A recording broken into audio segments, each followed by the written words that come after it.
এগৰাকী মা দেউতাৰ কাৰণে নিজৰ সন্তানক তেখেতলোকে সফল ৰূপে দেখা পোৱাটো মই ভাবোঁ যে মোৰ মা দেউতাৰ কাৰণে মোৰ এইটো আটাইতকৈ ডাঙৰ উপহাৰ হ'ব। কিমান সাধনাৰ বলত এজন সুসন্তান মাক দেউতাকে লাভ কৰে। মোৰ দেউতা এগৰাকী পাণ তামোলৰ ব্যৱসায়ী। মায়ে ওচৰৰ কাৰোবাৰ ঘৰত ধান ৰুৱে, ধান কাটে।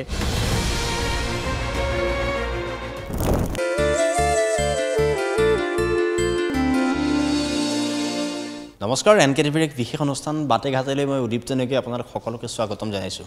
আৰু আজি মই এক বিশেষ বিষয়ৰ ওপৰত আলোচনা কৰিবলৈ ওলাইছোঁ। আলোচনা বুলি ক'লে ভুল হ'ব, মই কথা পাতিবলৈ লৈছোঁ, কিন্তু তাৰ আগতে মই এক কথা আপোনালোকক অৱগত কৰিব বিচাৰিছোঁ যে এজন সন্তানক সুসন্তান ৰূপে গঢ়ি তুলিবলৈ মাক আৰু দেউতাকৰ কিমান পৰিশ্ৰমৰ প্ৰয়োজন হয় বা কিমান সাধনাৰ বলত এজন সুসন্তান মাক দেউতাকে লাভ কৰে, তাৰ এক জ্বলন্ত উদাহৰণ আপোনালোকৰ আগত মই দাঙি ধৰিম বিশেষ এই অনুষ্ঠানৰ জৰিয়তে। কিন্তু তাৰ আগেয়ে মই মোৰ সহযোগী কেমেৰা সহযোগী বিনয় কলিতাক মই অনুৰোধ জনাইছোঁ। মোৰ সৈতে এজন অতিথি উপস্থিত আছে আজি, ৰুবু বৰা। মই যদি আপোনাৰ সৈতে অকণমান কথা পাতিব বিচাৰোঁ, বিশেষকৈ তাহানিৰ সেই দিনবোৰলৈ আমি ঘূৰি যাম অকণমান লাহেকৈ। বৰ্তমান এজন ACS বিষয়া নিজকে যদি গঢ় দিব বিচাৰে বা গঢ় দিছে, ইতিমধ্যে আপুনি উল্লেখ কৰিছে, আমি বহু ক্ষেত্ৰত আমি সংবাদ লাভ কৰিছোঁ ACS বিষয়া হিচাপে, কি ক'ব? প্ৰথমতে NKTVলৈ ধন্যবাদ জ্ঞাপন কৰিছোঁ। তাৰ লগতে NKTVৰ জৰিয়তে মোৰ মা দেউতা, মোৰ ভাইটি, মোৰ শিক্ষাগুৰুসকল, লগতে প্ৰত্যেকগৰাকী শুভাকাংক্ষীলৈ ধন্যবাদ জ্ঞাপন কৰিছোঁ, যিয়ে ৰিজাল্ট অহাৰ পাছৰে পৰা বৰ্তমানলৈকে মোক তেওঁলোকৰ শুভাশীষ জনাই আছে, আশীৰ্বাদ জনাই আছে। আৰু মুহূৰ্তটো মোৰ কাৰণে খুব বেছি গুৰুত্বপূৰ্ণ। ৰিজাল্ট দিয়াৰ পৰা এতিয়ালৈকে প্ৰথমতে মই ৰিজাল্টটো প্ৰচেছ কৰিবলৈ অলপ টান পাইছিলোঁ, কিন্তু লাহে লাহে বস্তুটো ছেটেল ডাউন হৈছে। কাৰণ আপুনি যিহেতু কৈছে যে মোৰ মা দেউতাৰ কাৰণে, এগৰাকী মা দেউতাৰ কাৰণে নিজৰ সন্তানক তেখেতলোকে সফল ৰূপে দেখা পোৱাটো মই ভাবোঁ যে মোৰ মা দেউতাৰ কাৰণে মোৰ এইটো আটাইতকৈ ডাঙৰ উপহাৰ হ'ব। বিশেষকৈ এইখিনিতে যদি মই ক'বলৈ যাওঁ, আমি অকণমান সৰুৰ সেই কাহিনীবোৰৰ পৰা অকণমান আজিৰ এই ACS বিষয়ালৈকে অকণমান আমি ঘূৰি আহিব বিচাৰিছোঁ, পুনৰ যাব বিচাৰিছোঁ সেই কাহিনীখিনিলৈকে।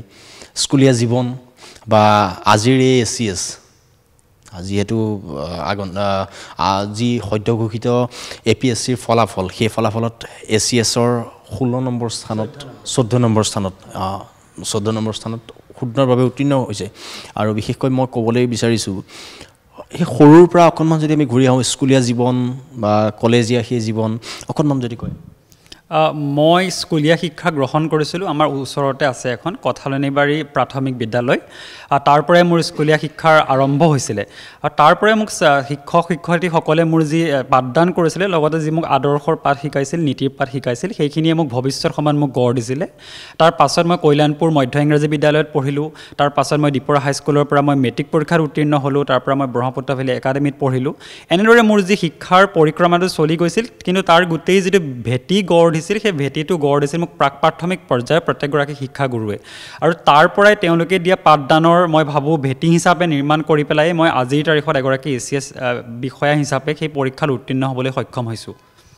কিন্তু মই এইখিনিতে ক'ব বিচাৰিছোঁ, যিহেতু নৰ্থ লখিমপুৰ মহাবিদ্যালয়ৰ এজন ছাত্ৰ, তাৰপিছতে প্ৰথমে BVA অধ্যয়ন কৰিছিলে ব্ৰহ্মপুত্ৰ ভেলী একাডেমী, তাৰপিছতে নৰ্থ লখিমপুৰ মহাবিদ্যালয়ৰ এজন ছাত্ৰ, তাৰপিছতে কটন বিশ্ববিদ্যালয়লৈ আহিলে, তাৰপিছতে আপুনি যি নহওক দিল্লীলৈ গ'লগৈ। এক দীঘলীয়া যাত্ৰাটোৰ বিষয়ে যদি অকণমান কয়। যাত্ৰাটো দীঘলীয়া। যাত্ৰাটো মই আৰম্ভণি কৰিব লাগিব মোৰ মেট্ৰিকৰ পৰা। মই যেতিয়া মেট্ৰিক পাছ কৰিলোঁ দীপৰা হাইস্কুলৰ পৰা, মই ভবা নাছিলোঁ যে ইয়াৰ পাছৰ কালচোৱা মই কেনেদৰে পঢ়া শুনা কৰিম, কি পঢ়া শুনা কৰিম। মই ভাবিছিলোঁ মোৰ ওচৰতে যিখন কলেজ আছে তাতেই মই নামভৰ্তি কৰিম। কিন্তু মেট্ৰিক পাছ কৰাৰ পাছত মই নভবা ধৰণে মোক লোকসকলে সহায় কৰিলে। সেয়া লাগিলে আৰ্থিকভাৱে তেওঁলোকে সহায় কৰিলে, সেয়া লাগিলে তেওঁলোকে মানসিকভাৱে তেওঁলোকে মোক সহায় কৰিলে। আৰু তেনে মুহূৰ্ততে মই নাম ল'ব লাগিব ব্ৰহ্মপুত্ৰ ভেলী একাডেমীৰ যিগৰাকী মেনেজিং ডাইৰেক্টৰ, তেওঁলোকে মোৰ 2 বছৰৰ বাবে থকা খোৱা পঢ়াৰ সম্পূৰ্ণ তেওঁলোকে দায়িত্বভাৰ গ্ৰহণ কৰিলে। আৰু অনাগত 2 বছৰ মই তাত পঢ়া শুনা কৰিলোঁ। আৰু হায়াৰ ছেকেণ্ডেৰী পৰীক্ষাত মই আকৌ যেতিয়া ভালদৰে উত্তীৰ্ণ হ'লোঁ, তেতিয়া এগৰাকী বিজনেছমেন উদয়াদিত্য গোস্বামী, তেখেত গুৱাহাটীৰ নিবাসী হয়। তেখেতে মোক গ্ৰেজুৱেশ্যনৰ টাইমত কটন বিশ্ববিদ্যালয়ত 3 বছৰৰ কাৰণে আৰ্থিক সহায় প্ৰদান কৰাৰ মোক আশ্বাস প্ৰদান কৰিলে, আৰু সেই মৰ্মে তেখেতে মোৰ কটন বিশ্ববিদ্যালয়ত পঢ়ি থাকোঁতে তেওঁলোকে মোক সেই আৰ্থিক সাহায্যসমূহ প্ৰদান কৰি থাকিলে। কিন্তু তাৰ পাছত যিহেতু মোৰ সপোনটো তাতকৈ অলপ ওপৰৰ আছিলে, মই বিচাৰিছিলোঁ প্ৰশাসনিক পৰীক্ষাৰ প্ৰস্তুতি চলাবৰ কাৰণে, তেতিয়া মই গুৱাহাটীত আচলতে টিউশ্যন কৰা আৰম্ভ কৰিছিলোঁ। সেই টিউশ্যন কৰিছিলোঁ কটন বিশ্ববিদ্যালয়ৰে প্ৰফেচাৰসকলৰ তেওঁলোকৰ ল'ৰা ছোৱালীক মই ঘৰুৱা শিক্ষক হিচাপে পঢ়াব আৰম্ভ কৰিলোঁ। মই কিছুমান কপি ৰাইটিঙৰ কাম কৰিবলৈ আৰম্ভ কৰিলোঁ, অল ইণ্ডিয়া ৰেডিঅ'ৰ কপি ৰাইটিং কৰিবলৈ আৰম্ভ কৰিলোঁ। তো তেনেদৰে মই যিমানখিনি পইচা উপাৰ্জন কৰিলোঁ, যিমানখিনি পইচা মই জমা কৰিলোঁ, তাৰ লগতে চুতীয়া উন্নয়ন পৰিষদে তেওঁলোকে মোক যিখিনি স্কলাৰশ্বিপ প্ৰদান কৰিলে, সেই গোটেইখিনি সম্বল হিচাপে লৈ মই দিল্লীলৈ গ'লোঁ। দিল্লীত মই দিল্লী বিশ্ববিদ্যালয়ৰ দিল্লী স্কুল অফ ইকনমিক্সৰ সমাজশাস্ত্ৰ বিভাগত নামভৰ্তি কৰিলোঁ। লগতে মই কোচিঙো কৰিছিলোঁ UPSC পৰীক্ষাৰ কাৰণে প্ৰাৰম্ভিক পৰ্যায়ত। গতিকে যাত্ৰাটো এয়াই আছিলে। বিশেষকৈ আমি এইখিনিতে ক'ব বিচাৰিছোঁ, ৰুবুক মই সুধিব বিচাৰিছোঁ যে কোনো এগৰাকী সন্তান যেতিয়া এক শীৰ্ষস্থানত উপনীত হয়, তাৰ পিছতহে কোৱা হয় যে মাক দেউতাক এনেকুৱা আছিল বা মাক দেউতাক তেনেকুৱা আছিল, বা মাক দেউতাকে আমুক কৰি ল'ৰাজনক ইমান এটা স্থানলৈ উপনীত কৰালে। কিন্তু মই এইখিনিতে প্ৰথমেই সুধিব বিচাৰিছোঁ, মই ইমানখিনিলৈ নাযাওঁ বা ইমানখিনি মই সুধিব নিবিচাৰোঁ, যিহেতু আপোনাৰ মা দেউতাৰ কথা ইতিমধ্যেই আমি NKTVত সম্প্ৰচাৰ কৰি আছোঁ। ফলাফল ঘোষণা হৈছে, APSCৰ যেতিয়া ফলাফল ঘোষণা হৈছে, সেই ফলাফল ঘোষণা হোৱাৰ পিছৰ পৰা আমি নিয়মীয়াভাৱে আমি উল্লেখ কৰি আছোঁ যে ৰুবু কেনে পৰিয়ালৰ পৰা আহি কেনে এটা স্থান লাভ কৰিছে। এই ক্ষেত্ৰত অকণমান যদি মা দেউতাৰ কথা কয়। মই ভাবোঁ যে মোৰ আজিৰ যি মোৰ সফলতা, তাৰ সম্পূৰ্ণ কৃতিত্ব মোৰ মা দেউতাকেই দিব লাগিব। কাৰণ যিহেতু ইতিমধ্যে বাতৰি পৰিৱেশন হৈছে, মই কোৱাৰ কিজানি প্ৰয়োজন নাই, মোৰ দেউতা এগৰাকী পাণ তামোলৰ ব্যৱসায়ী, আৰু মোৰ মায়ে ওচৰৰ কাৰোবাৰ ঘৰত ধান ৰুৱে, ধান কাটে, লগতে তাঁত বয় মায়ে। চ' তেনেকৈ কৰিয়ে তেওঁলোকে মোক আজিৰ তাৰিখত উপনীত কৰাইছে। মই যদি শৈশৱলৈ ঘূৰি যাওঁ, তেতিয়া মই দেখা পাওঁ যে দেউতাই ৰাতি বজাৰৰ পৰা আহিব, তেতিয়া চাউল কিনি আনিব, মায়ে তেতিয়া ভাত বনাব, তেনেকৈ মায়ে ৰৈ থাকে। দেউতা আহি পোৱা দেৰি হয়, কেতিয়াবা 10টা বাজি যায়, 11টা বাজি যায়। তেতিয়া মাহঁতে আমাক খুৱাই দিয়ে যে দেউতা আহিলে জগাই দিম। তেতিয়া দেউতাই আকৌ ৰাতি চাউল আনে, মায়ে ভাত বনায়, ৰাতি আমাক জগাই দিয়ে। আমি ৰাতি কিমান সময়ৰ কথা অকণমান যদি কৈ দিয়ে। সেয়া প্ৰায় 11টা বাজে, কেতিয়াবা 12টা বাজে, কাৰণ দেউতাই পাণ তামোলৰ ব্যৱসায় কৰাৰ আগত দেউতাই মিলত, এটা ধান বনোৱা মিলত কাম কৰিছিল। চ' তাৰ পৰা আহোঁতে ৰাতি কেতিয়াবা 11টাও বাজে, কেতিয়াবা 12টাও বাজে। গতিকে মই সেই মোমেণ্টবোৰলৈ যেতিয়া মই ঘূৰি যাওঁ, তেতিয়া মই এটা বস্তুৱে দেখা পাওঁ, মোৰ মা দেউতাৰ যি কষ্ট সেইখিনি দেখা পাওঁ। এট দ্য ছেইম টাইম মই এইটোও দেখা পাওঁ যে ইমান কষ্টৰ মাজতো তেওঁলোকে কেতিয়াও হাৰ মানি নগৈ, কেতিয়াও বেয়া পথ এটা অনুসৰণ নকৰি, কেৱল মাত্ৰ কষ্ট আৰু কষ্টৰ জৰিয়তে মোক আৰু মোৰ ভাইটিক পঢ়াই শুনাই আজিৰ তাৰিখত উপনীত কৰাইছে। বিশেষকৈ মই উল্লেখ কৰিছোঁৱেই যে বহুলোকে বহু কথা কয়, সেইখিনি মই ক'বলৈ নাযাওঁ। আৰু বিশেষকৈ আপোনালোকে দেখিছে, সেই ৰাজধানী দিল্লীৰ পৰা আহি পেলাই দিছপুৰত বহি আছে বৰ্তমান NKTVৰ মুখ্য কাৰ্যালয়ত। এয়া ৰুবু বৰা, APSCৰ 14 নং স্থানত তেওঁ সুন্দৰভাৱে উত্তীৰ্ণ হৈছে। আৰু বিশেষকৈ মই যদি ক'বলৈ যাওঁ, মা দেউতাৰ সেই কষ্ট, আৰু আজি আপুনি এজন ACS বিষয়া, যদি মই কওঁ মা দেউতাক কিমান ওপৰলৈ লৈ যোৱাৰ পৰিকল্পনা কৰিছে, যিহেতু আপোনাক এজন ACS বিষয়া হিচাপে গঢ়ি তোলাৰ তেওঁলোকৰ এক সপোন আছিল, বা এজন ডাঙৰ মানুহ হিচাপে চোৱাৰ মা দেউতাৰ এক সপোন আছিল। মা দেউতাই সেয়েহে চাগে এই তামোল পাণৰ দোকানখন বা মায়ে এই তাঁতশালযোৰত কাম কৰি পেলাই চাগে আজি আপোনাৰ দৰে এজন সন্তান জন্ম দিবলৈ সক্ষম হ'ল, মই যদি কওঁ সঠিক ৰূপত। আৰু বিশেষকৈ আপুনি সেই মা দেউতাক কিমান দূৰলৈ লৈ যাব, বা কিমান ওপৰলৈ, কিমান শিখৰত ৰাখিব মা দেউতাকক? যিহেতু মই ইতিমধ্যে এইটো ব্যক্ত কৰিছোঁৱেই যে মা দেউতাই জীৱনৰ প্ৰায় আধা বয়স কষ্টৰ মাজেৰে পাৰ কৰিলে। এতিয়া মোৰ প্ৰথম আৰু প্ৰধান দায়িত্বটোৱে মই ভাবোঁ তেওঁলোকৰ বাকী জীৱনখিনি মই যিমান পাৰোঁ তেওঁলোকক মই সুখেৰে তেওঁলোকক ৰাখিবলৈ চেষ্টা কৰিম। সেয়া লাগিলে যিকোনো ধৰণেৰে হওক, মই মোৰ মা দেউতাক যিমানখিনি সুখ দিব লাগে সেয়া মই ৰিটাৰ্ণ বুলি নকওঁ, কিন্তু মই ভাবোঁ যে প্ৰত্যেকগৰাকী পুত্ৰই জীৱনৰ প্ৰথম কালচোৱাত যিহেতু ল'ৰা নতুবা ছোৱালীগৰাকীক মাক দেউতাকে কষ্ট কৰি পঢ়ায়, আৰু মই সেইটো মাক দেউতাকৰ দায়িত্ব বুলিও ভাবোঁ। আৰু যেতিয়া সেই ল'ৰা নতুবা ছোৱালীগৰাকীয়ে জীৱনত সফল হয় তেতিয়া সেই ল'ৰা নতুবা ছোৱালীগৰাকীৰ দায়িত্ব যে তেখেতে নিজৰ মাক দেউতাকক সেইখিনি কেয়াৰ দিয়ক, সেইখিনি গুৰুত্ব দিয়ক যিটো তেখেতৰ মাক দেউতাকে তেখেতক সৰু অৱস্থাত দিছিল। আৰু মই যিহেতু নিজেই সেই ফিল'চফিটোত বিশ্বাস কৰোঁ, মই সেই ফিল'চফিটো মানি পেলাই মোৰ মা দেউতাক এটা ভাল জীৱন দিবলৈ মই চেষ্টা কৰিম। বিশেষকৈ কোৱা যায় এইখিনি সময়ত মই যদি কওঁ যে ল'ৰাই যদি পইচা চুবলৈ পায় অকণমান অহংকাৰী হয় বুলি কয়। বিশেষকৈ আজিৰ সমাজত বিশেষকৈ উল্লেখ হয় এই কথাষাৰ। সৰুৰ পৰা পইচা চুবলৈ নাপায় বা টকা পইচা চুবলৈ নাপায় বা টকা পইচা দেখিবলৈ নাপায়, কিন্তু যিখন সময়ত টকা পইচা দেখিবলৈ পায়, চুবলৈ পায়, সেইখিনি সময়ত নিজৰ মা দেউতাকক বৃদ্ধাশ্ৰমত থ'বলগীয়াও এক উদাহৰণ আছে আমাৰ ওচৰত। কিন্তু এই ক্ষেত্ৰত আপুনি কি কয়? মই কোৱা নাই যে ৰুবু বৰাই নিজৰ মা দেউতাকক এনেকুৱা এক কৰিব, কেতিয়াও নহয়, সেয়া মই জানো, কাৰণ ৰুবু বৰাৰ ওপৰত মোক এক দৃঢ় বিশ্বাস আছে। এই বিশ্বাসখিনি আছে বাবে আজি ৰুবু বৰা মোৰ কাষত বহি আছে। আৰু বিশেষকৈ মই যদি কওঁ এই ক্ষেত্ৰত ৰুবু বৰাই কি কয় দৰ্শকসকলক উদ্দেশ্যি অকণমান? যিহেতু মই কৈছোঁৱে যে মোৰ গোটেই ছাকচেছৰ বেকবনটোৱে মোৰ মা দেউতা, গতিকে তেওঁলোকৰ অনাগত সময়খিনিৰ গোটেই দায়িত্বভাৰ মই ডেফিনেটলি ল'ম, তাত কোনো প্ৰশ্নবোধকৰ কথাই নাহে। আৰু যিহেতু আপুনি প্ৰশ্নটো যিটো সুধিছে যে আজিৰ তাৰিখত যুৱ সমাজৰ নতুবা যিটো হয় যে পিতৃ মাতৃক তেওঁলোকে বৃদ্ধাশ্ৰমত থোৱাৰ দৰে ঘটনা, মই ভাবোঁ সেইটো একেবাৰে হ'ব নালাগে। মই যিহেতু চিভিল ছাৰ্ভিচৰ প্ৰস্তুতি চলাই আছিলোঁ, তাৰ ভাষাত যদি মই ক'বলৈ যাওঁ যে আমাৰ ভাৰতবৰ্ষই ডেম'গ্ৰাফিক ডিভিডেণ্ড এতিয়া হৈ আছে, অৰ্থাৎ যুৱ সমাজৰ শতকৰা হাৰ বেছি, কিন্তু অনাগত সময়ত বৃদ্ধা লোকৰ শতকৰা হাৰ বাঢ়িব। আমি তেওঁলোকক যদি প্ৰবলভাৱে শুশ্ৰূষা কৰিবলৈ হয়, তেওঁলোকক এটা ভাল জীৱন দিবলৈ হয়, সেই গোটেই প্ৰচেছটো কিন্তু আৰম্ভ হ'ব লাগিব প্ৰত্যেকখন ঘৰৰ পৰাই। প্ৰত্যেকখন ঘৰৰ সন্তানে যদি তেখেতৰ মাক দেউতাকৰ শুশ্ৰূষা কৰে তেন্তে অল্ড এজ হোমৰ ডেফিনেটলি প্ৰয়োজন নাথাকিব। সুন্দৰ এক উদাহৰণ দিছে তেওঁ, সুন্দৰ এক উত্তৰ দিছে আমাক। বিশেষকৈ এই উত্তৰ চাগে মই যি প্ৰশ্ন সুধিছোঁ এই প্ৰশ্ন আপোনালোকৰ মনতো উদয় হৈ থাকিব পাৰে বা হৈ আছিল চাগে, সেইবাবে মই প্ৰশ্নটো কৰিলোঁ। আৰু এই প্ৰশ্নৰ উত্তৰ আপোনালোকেও পাইছে, ময়ো পাইছোঁ নিজেই। আৰু বিশেষকৈ মই অকণমান পঢ়াৰ ক্ষেত্ৰলৈ আহিছোঁ, যিহেতু এই আমাৰ যি অনুষ্ঠান, এই অনুষ্ঠান কেৱল মাক দেউতাকেই নহয়, বিভিন্ন ছাত্ৰ ছাত্ৰীও চাই আছে। সেইবাবে মই অকণমান কেনেধৰণে প্ৰস্তুতি চলাইছিল বা কিমান সময় পঢ়িছিল, কাৰণ আপুনি দিল্লীত শিক্ষা লাভ গ্ৰহণ কৰি আছিল আৰু দিল্লীৰ পৰাই প্ৰস্তুতি চলাই আছিল নে ঘৰৰ পৰাই প্ৰস্তুতি? মই কটন বিশ্ববিদ্যালয়ত 2018 চনত জইন কৰিছিলোঁ আৰু 2019 চনৰ পৰাই মই প্ৰস্তুতি আৰম্ভ কৰিছিলোঁ।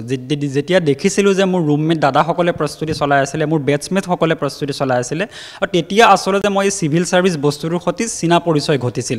যেতিয়া APSCৰ ফলাফল দিয়ে, কটনৰ পৰা যেতিয়া কোনোবাই পাছ কৰে, তেতিয়া সেইবিলাক যেতিয়া ফেচবুকত পষ্ট দিয়ে যে কটনৰ পৰা আমুকে পাছ কৰিছে, সেই বস্তুটোৱে মোক বহুত বেছি ইনস্পায়াৰ কৰিছিল।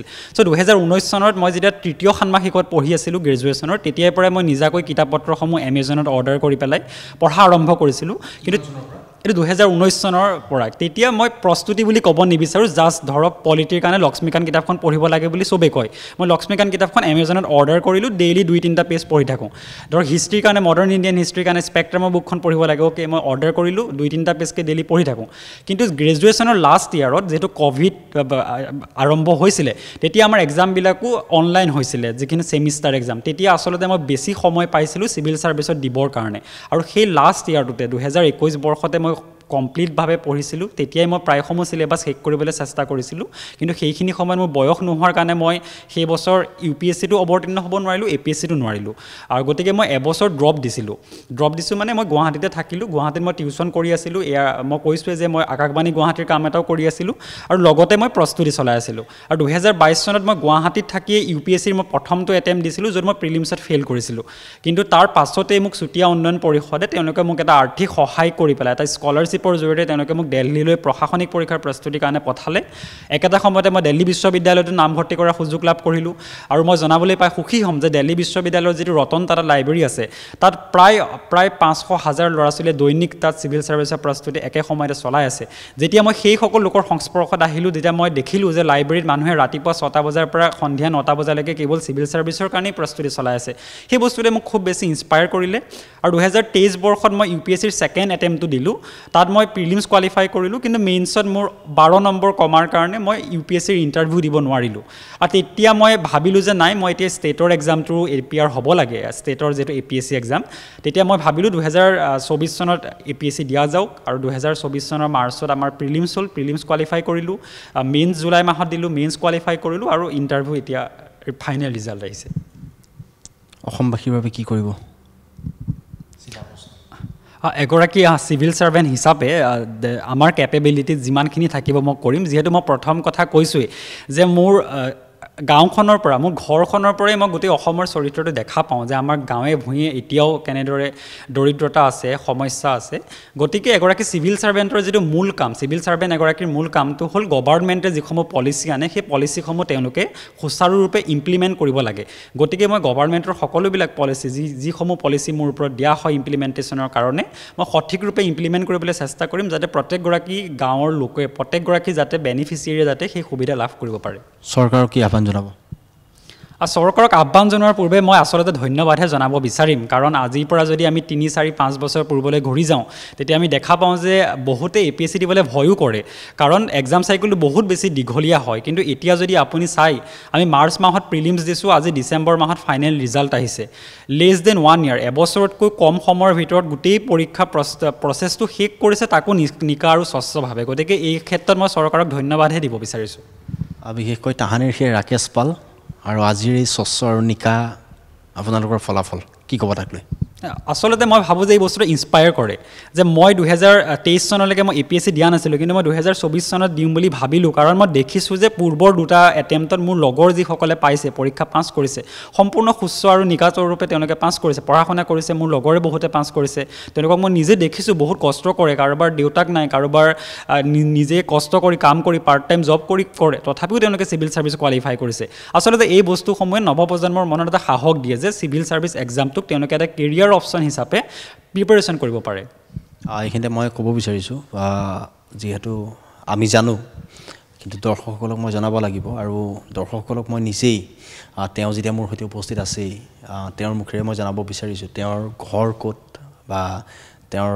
সঠিক নাম আৰু তেওঁৰ মাক দেউতাকৰ নাম অকণমান মই তেওঁৰ মুখেৰে জানিব বিচাৰিছোঁ মোৰ নাম ৰুবু বৰা মোৰ মাৰ নাম চিনু বৰা মোৰ দেউতাৰ নাম কলিয়া বৰা মোৰ এটা ভাইটি আছে হায়াৰ ছেকেণ্ডেৰী ফাইনেল দিব তাৰ নাম ৰিণ্টু বৰা মোৰ ঘৰ বিশ্বনাথ জিলাৰ গহপুৰ অঞ্চলৰ বৰঙাবাৰী জেগাত হয় মোৰ গাঁওখনৰ নাম বালিপুখুৰী যিহেতু ভাইটি এটা আছে বুলি উল্লেখ কৰিছে তেওঁ এটা ভাইটি আছে ককায়েক যদি ACS অফিচাৰ হয় ভাইক কি হ'ব সেইটো ডেফিনেটলি তাৰ ওপৰত ডিপেণ্ড কৰে মোৰ আটাইতকৈ ডাঙৰ ভাল পজিটিভ পইণ্টটো হ'ল আমাৰ পৰিয়ালৰ কেতিয়াও মোৰ মা দেউতাই মোৰ ভাইটিক নতুবা মোক কেতিয়াও একো প্ৰেছাৰ দিয়া নাই যে তহঁতে এইটো পঢ়িব লাগিব সেইটো পঢ়িব লাগিব আমি নিজাকৈ যিসমূহ ডিচিশ্যন লৈছোঁ যে মা মই দিল্লীত পঢ়িব যাওঁ কোনো প্ৰশ্ন সোধা নাই মায়ে মোক যে মা মই চিভিল ছাৰ্ভিচৰ প্ৰস্তুতি কৰিব বিচাৰোঁ কোনো প্ৰশ্ন সোধা নাই আৰু ইয়াৰ মূল কাৰণটোৱে হ'ল মোৰ মা দেউতাই মোক আৰু মোৰ ভাইটিৰ সিদ্ধান্তসমূহক যথেষ্ট বিশ্বাস কৰে মই ভাবোঁ যে মা দেউতাই মোৰ ওপৰত যিটো বিশ্বাস ৰাখিলে সেই বিশ্বাসক মই সফল ৰূপ দিলোঁ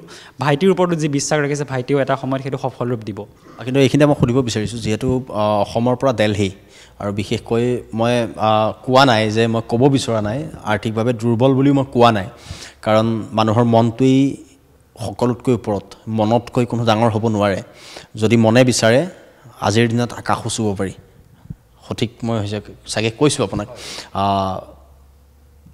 যি আমি দেখিছোঁ সেইখিনিৰ পৰা মই কৈছোঁ কাৰণ বহুতে বহুত প্ৰশ্ন কৰিব এইখিনি সময়ত যে মাক দেউতাক এনেকুৱা পিতেকে কেনেকৈ দিল্লীত স্থান পালে বা দিল্লীলৈ কেনেকৈ যাবলৈ পালে এই প্ৰশ্নটো যদি মই কৰোঁ আপোনাক যে আপোনাৰ মা দেউতাই এনেকুৱা এক ব্যৱসায় বা মা দেউতাই এনেকুৱা এক পৰিশ্ৰম কৰে তাৰপিছত আপুনি দিল্লীত পঢ়িবলৈ কেনেকৈ সাহস কৰিলে যিটো কথাটো কোৱা হৈছে যে মই এটা কথা সদায় বিশ্বাস কৰোঁ যে দুখীয়া নতুবা আৰ্থিকভাৱে টনকিয়াল নোহোৱা পৰিয়াল এটাত জন্ম হোৱাটো কেতিয়াও মানুহৰ ভুল হ'ব নোৱাৰে কিন্তু নিজৰ অৱস্থাটো টনকিয়াল কৰিবলৈ চেষ্টা নকৰাটো কিন্তু মানুহৰ এটা ভুল বুলি মই ভাবোঁ এতিয়া আৰু এটা কথা মই এইখিনিতে ক'ব লাগিব যে মানুহে কয় চিভিল ছাৰ্ভিচৰ প্ৰস্তুতি কৰিবৰ কাৰণে টকা পইচাৰ প্ৰয়োজন নাই কিন্তু আচলতে মই কথাটো বেলেগ ধৰণে ক'ব বিচাৰিম যে চিভিল ছাৰ্ভিচৰ প্ৰস্তুতিৰ কাৰণে ধনী হ'ব নালাগে কিন্তু টকা পইচাৰ প্ৰয়োজন ডেফিনেটলি আছে আজি মই দিল্লীত আছোঁ দিল্লীত মই প্ৰায় 2.5 বছৰ সময় আছোঁ, তাত মই এটা ৰুম ভাড়া কৰি আছোঁ, তাত মই ৰেণ্ট দিব লগা হৈছে, তাত মই খোৱা পিন্ধাৰ খৰচ আছে, তাত মোৰ যান বাহনৰ খৰচ আছে। চ' তাৰ কাৰণে যিহেতু মই কটন বিশ্ববিদ্যালয়ত যেতিয়া মই পঢ়ি আছিলোঁ, কটন বিশ্ববিদ্যালয়ত পঢ়ি থকাৰ সময়তে মই টিউশ্যন কৰাইছিলোঁ। মই কৈছোঁৱেই, মই 2.5 বছৰ সময় গুৱাহাটীত টিউশ্যন কৰাইছোঁ। আৰু মই যদি মানিটেৰিলি যদি ক'বলৈ যাওঁ, মই টিউশ্যন কৰি প্ৰত্যেকটো মাহত প্ৰায় 15-20 হাজাৰ টকা মোৰ ইনকাম হৈছিলে। এতিয়া সেই পইচাটোৰ পৰা মই এটা অংশ মই জমা কৰিছিলোঁ যে মই পাছৰ মোৰ ফিউচাৰ প্লেনৰ কাৰণে, আৰু এটা অংশ মই নিজে খৰচ কৰিছিলোঁ, মোৰ মা দেউতালৈ পঠাইছিলোঁ। তাৰ পাছত মই কৈছোঁ চুতীয়া ছাত্ৰ সন্থাই তেওঁলোকে মোক এটা মোটা পৰিমাণৰ ধন দিছিলে। তাৰ উপৰি যদি মই জনাবলৈ ভাল পাম যে মই বৰ্তমানে দিল্লীৰ এটা ব্যক্তিগত খণ্ডৰ কোম্পানীত কণ্টেণ্ট ৰাইটাৰ হিচাপেও কাম কৰি আছোঁ, প্ৰায় এবছৰ হ'ল। গতিকে মই য'তেই পঢ়া শুনা কৰিছোঁ, গুৱাহাটীত পঢ়ি থকাৰ সময়তো মই টিউশ্যন কৰিছোঁ, দিল্লীত পঢ়ি থকাৰ সময়ত মই এটা ব্যক্তিগত খণ্ডৰ কোম্পানীত কণ্টেণ্ট ৰাইটাৰ হিচাপে কাম কৰি আছোঁ।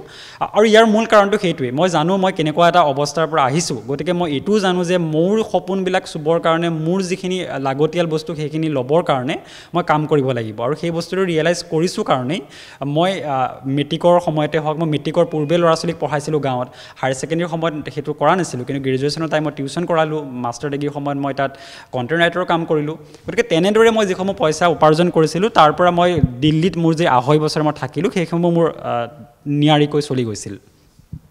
এক কথাত যদি আমি ক'বলৈ যাওঁ, আপোনাৰ দৰকাৰ হ'লে ভগা পজাই হওক, কিন্তু আপুনি যদি শিক্ষাগতভাৱে অকণমান আগবঢ়া বা আপোনাৰ যদি শিক্ষাগত অৰ্হতা ভাল, আপোনাৰ মৰণ কেতিয়াও নাই।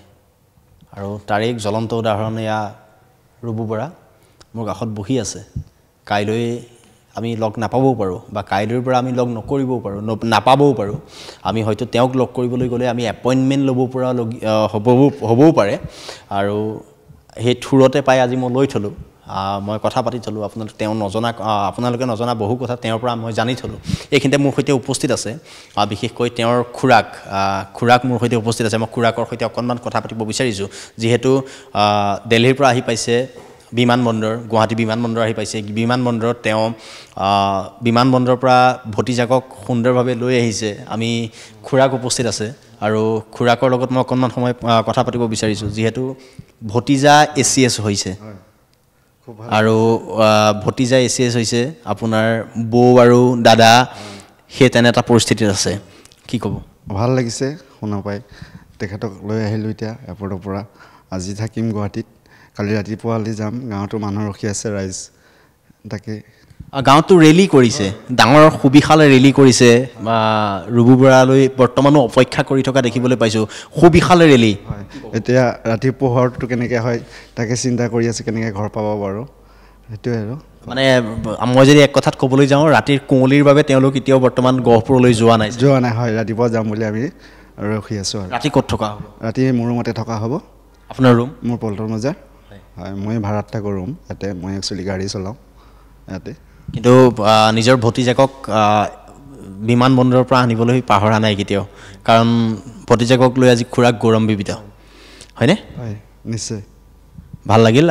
আমি পুনৰবাৰ ৰুবু বৰাৰ কাষলৈ যাব বিচাৰিছোঁ। আমি শেষৰটো প্ৰশ্ন কৰিম, যিহেতু কষ্ট হৈছে অলপ, আমিও বেছি কষ্ট নিদিওঁ।